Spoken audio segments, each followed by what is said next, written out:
Good morning বন্ধুরা, আশা করি তোমরা খুব ভালো আছো। আমিও ভালো আছি। আমি সকালবেলা উঠে অনেকটা কাজ সেরে ফেলতে হয়, জানোই, এক হাতেই সব। তাই অনেকটা কাজ সেরেও ফেলেছি। ফেলে আমি স্নান করে ঠাকুর ঘর পায় পরিষ্কার করে ঠাকুর ঘরে চলে এসেছি। অলরেডি পুজো কমপ্লিট হয়ে, দেখো আমার পুজো কমপ্লিট হয়ে গেছে। ঠাকুরের বাটাগুলো নামিয়ে নিয়েছি, এখন একটু ধুয়ে নিয়ে রান্নাঘরে যাব। তাহলে চলো রান্নাঘরে যাওয়া যাক। তাড়াহুড়ো করে তো কোনো রকমভাবে দেখেছ, আজকে সেরকম কিছুই আমি রান্না করিনি। মাছটাকে ঠিকঠাক করে আর একটু মশলা ফসলা দিয়ে মাছটাকে করেছি, তরকারিটাকে গরম করেছি, ডালটা করেছি আজকে, আর এটাও মাছের ঝোলটাও করেছি কালো জিরে ফোড়ন দিয়ে আজকে। তাহলে এগুলো সব আগে, তাহলে চলো লাঞ্চটা সেরে নিই। বন্ধু, আজকে আমরা অ্যাংলোকে ডাকতে গেছি। আমি আর ছোট বৌদি, অ্যাংলো কিভাবে শুয়েছিল বলে দাও তো।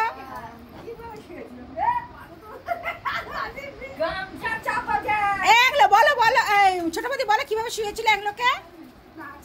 এই এই ছোট বৌদি, ও তো না খেয়ে এসেছে, বলো কিভাবে শুয়েছিল। লুঙ্গি চাপা দিয়ে শুয়েছে স্বামী স্ত্রী দুইজনেই, আর আমরা গিয়ে ডেকে নিয়ে চলে এসেছি।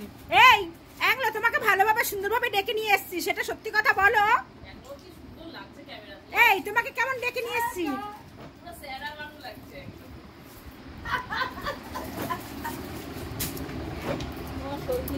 অ্যাংলো অ্যাংলো কিভাবে ডেকেছি তোমাকে। ও আমাকে বলছে ইয়ং বয়স থাকলে তোরা কি করতিস। বলেছি যদি তোর ইয়ং বয়সটা থাকতো আমার বাড়িতে ঢুকতে গেলে পিস পিস করে কেটে সেফটি ট্যাঙ্কের ভিতরে ভরে পার্সেল করে দিতাম। ঢুকতেই দিতাম না, তোকে বাড়িতে কিছু নেই ওর জন্য ঢুকতে দিই। চল, কিছু করতে পারবে না কারোর সাথে।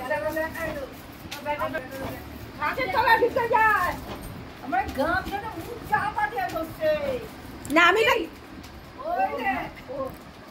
না না, এটা আমি দেখলাম, শুধু তো আমি শুটিং শুরু, এভাবেই মেরে ফেলবো গামছা চাপা দিয়ে গলা টিপে। কি করবে ওকে।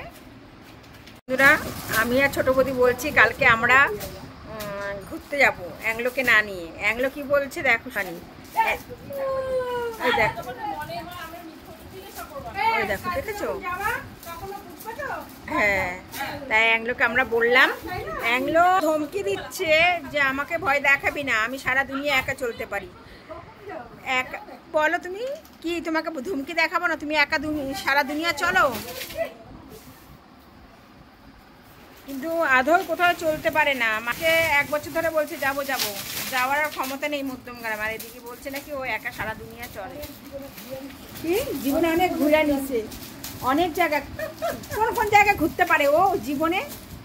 রেস্টুরেন্ট, হ্যাঁ অতটুকু ঘুরেছে, তো জীবনে অনেক ঘোরা হয়ে গেছে।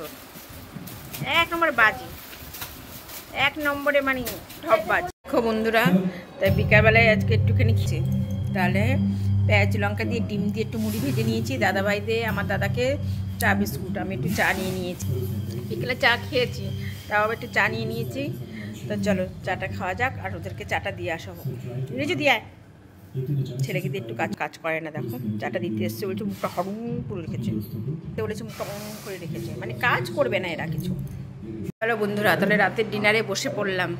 ডিনারে আবার রান্না করতে হলো। আলু সিদ্ধ করেছি, শুকনো লঙ্কা পেঁয়াজ দিয়ে মাখা করেছি, ডিম আমলেট করে নিয়েছি, আর ডাল তো ছিলই। মাছ ছিল, দাদাভাই বলছে খাবে না, তাই ঠিক আছে আমি ফ্রিজেই রেখে দিলাম। তাহলে চলো একটু শর্ট ভিডিও বানিয়ে নিয়েছি, তাই লিপস্টিকটা তোলা হলো না, মানে ভুলে গেছিলাম। এখন হট করে ভিডিওর সামনে এসে আমার মনে পড়লো, ফোনের সামনে এসে, যে লিপস্টিকটা ঠিক রিমুভ করা হয়নি। ঠিক, যাই হোক, রাতে ডিনারটা করে নিই, পরে। চলো বন্ধুরা, রাতে ডিনার করে চলে এসেছি বেডরুমে, একটু সিআইডি দেখছিলাম, চলে এসেছি। যাই হোক, অনেক রাত হয়ে গেছে, 11টার উপরে বেজে গেছে। গুড নাইট, বাই, সবাই ভালো থেকো।